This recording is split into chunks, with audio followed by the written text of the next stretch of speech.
अभी आप लोगों ने देखा जियो हॉट स्टार पर जिन्होंने टीआरपी का फिल्म महल खड़ा कर दिया, जियो हॉट स्टार पे जिनके धमाल से एक बार फिर भोजपुरी खड़ी हुई, राजनीति में आए तो बिहार की माटी को सुवासित किया। एक गाना ने तो इतना तहलका मचा दिया, इस सावन ना बाबा के नैनवा बरसता, इस सावन ना बाबा के नैनवा बरसता। और एक और बड़ा धमाका गीत होगा जो आज अनाउंस करेंगे भैया।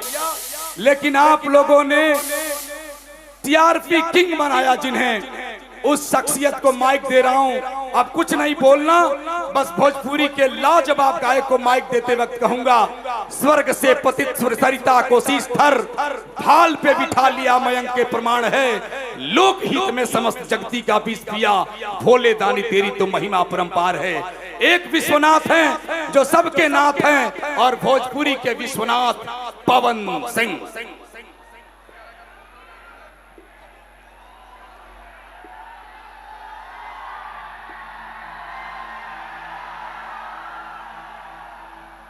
हेलो का हाल बा? एकदम बढ़िया ना? क्या बात है। मंच के सामने जे भी हमार भाई भैया गार्जियन आप लोग बैठल बनी जा, सबके पैर छू के प्रणाम करत तनी और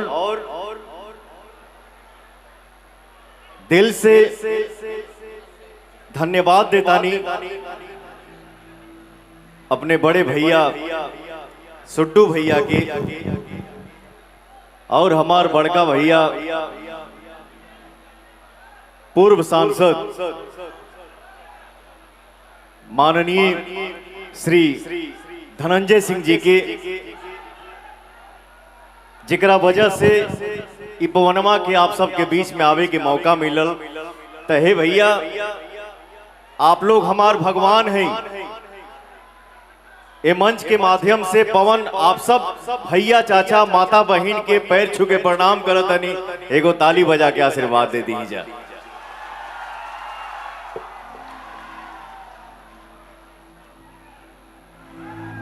वाह वाह।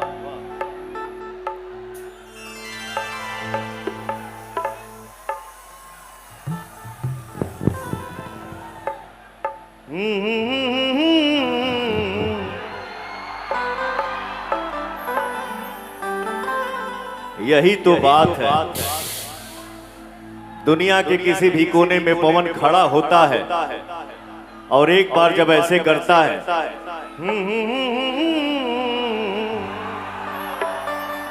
और हमारा भोजपुरिया संसार ऐसे ही गरज देता है भैया।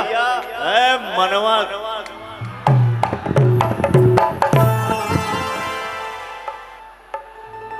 यही तो एक कलाकार की ताकत है, इससे बड़ी ताकत कुछ नहीं हो सकती है। बसे ब्रह्मा बसे विष्णु, लव यू रे हमार भाई। बसे ब्रह्मा बसे विष्णु, मोसे देव महेश,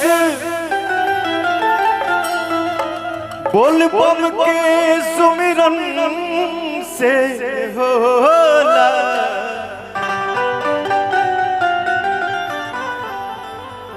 भक्ति के श्री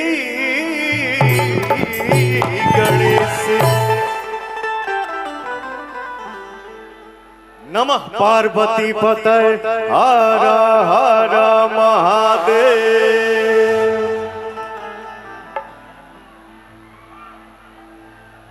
बड़ा भाग्य से भक्ति मंच मिलेला, अब बड़ा भाग्य से आप लोगन के बीच में आवे के मौका मिलेला। तो सबसे पहले एगो हमार देवी गीत बा, हमार माई बहन बैठल बाड़ी जा। एकरा बाद शंकर भगवान के भजन हुई, आप सबके साथ चाहिए और आशीर्वाद चाहिए। ओम जयंती मंगला काली, ओम जयंती मंगला काली, भद्रकाली कपालिनी,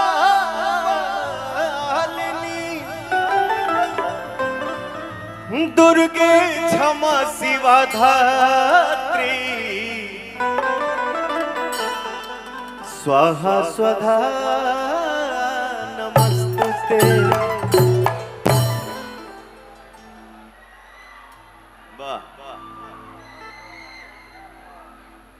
प्रेम से बोली बाबा भद्रेश्वर नाथ के। हरे गंगा जी नहाई बोए मैया, जलवा ले ई पौनवा के देवी गीत के सुन ले बात नहीं, हाथ उठा के बतावा जाओ क्या बात है। हरे गंगा जी नहाई बोए मैया, जलवा आंगन लिपाई बोए मैया, काला साधा आंगन लिपाई बोए मैया, काला साधा रहीबो।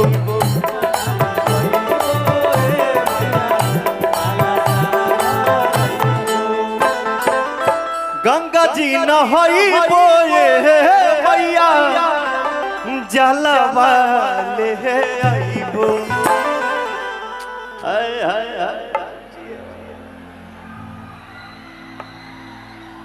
यही तो बात है, एक छोटा सा बच्चा उसके अंदर एनर्जी देगी। भक्ति भाव में बानी जा हमनी के हो भैया, आप सबके साथ चाहिए, आशीर्वाद चाहिए, मिली ना हो। गंगा जी न हईबोए मैया, जलवा ले आईबो। तनी हथवा उठावा जा हो, आंगन लिपाई बोए, आंगन लिपाई बोए मैया, काला साधा रहीबो। आंगन लिपाई बोए मैया, काला साधा रहीबो।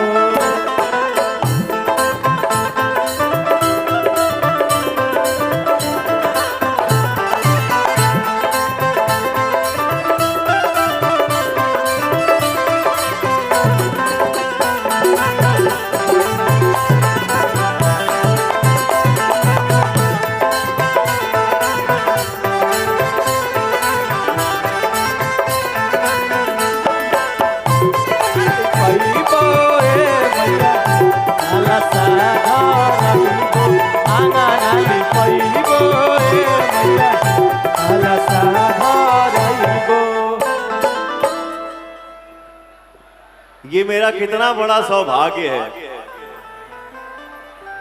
कि कुछ भाई हमार फोटो बनौले बने जा हमरे अम्मा के साथ। लव यू मेरा भाई, लव यू। आप सबसे जरूर मिलूंगा, ठीक है। तने दो चार ठो भजन गा ली राजा, रुकबा तने समय देबा, गाई कि ना गाई। हरे मालिनी बोलाई बोए मैया, और हाउल महामाई बो। अरे माली कौन धुआं छोड़ा तारे, कम करो, धुआं मत छोड़ो।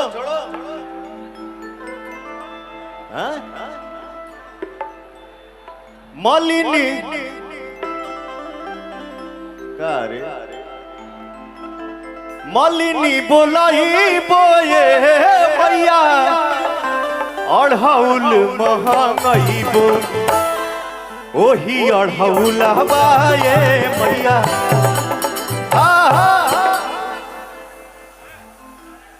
बाबा के दरबार में हम देखे के चाहते नहीं आप सबके बीच में पवनवा खड़ा बा, एनर्जी केने ज्यादा बा, बाएं साइड या दाहिने साइड? आप लोग ताली मत बजाइएगा, खाली यहाँ से ताली चाहिए। ओही अढ़ौला बाये मैया तो हकेलू भाई, ओही अढ़ौला बाये मैया। आप सब रुक जाओ, तनी हर देखियो। अरे ओही अढ़ौला बाये मैया तो हकेलू।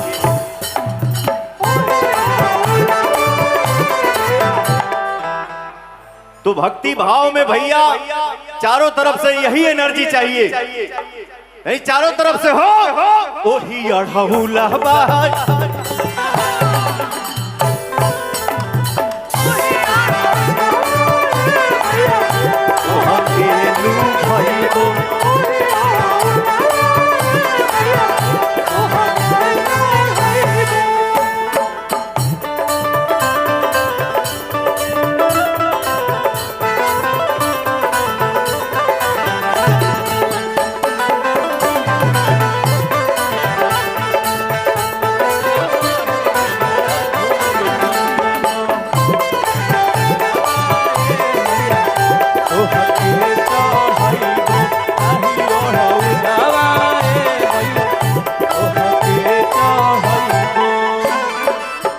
भनु बोलाई बोए मैया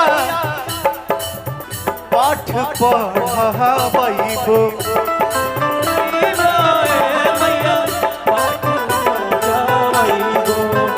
भनु बोलाई बोए मैया पाठ पढ़ाबो, हवन करही बोए मैया। पवनवा देवी गीत का होता, हमार माई बहन बैठल बड़ी जा, तनी आप लोग ताली बजा दो जा। अरे हो मामा जरही बोए मैया पठावा पढ़ाई,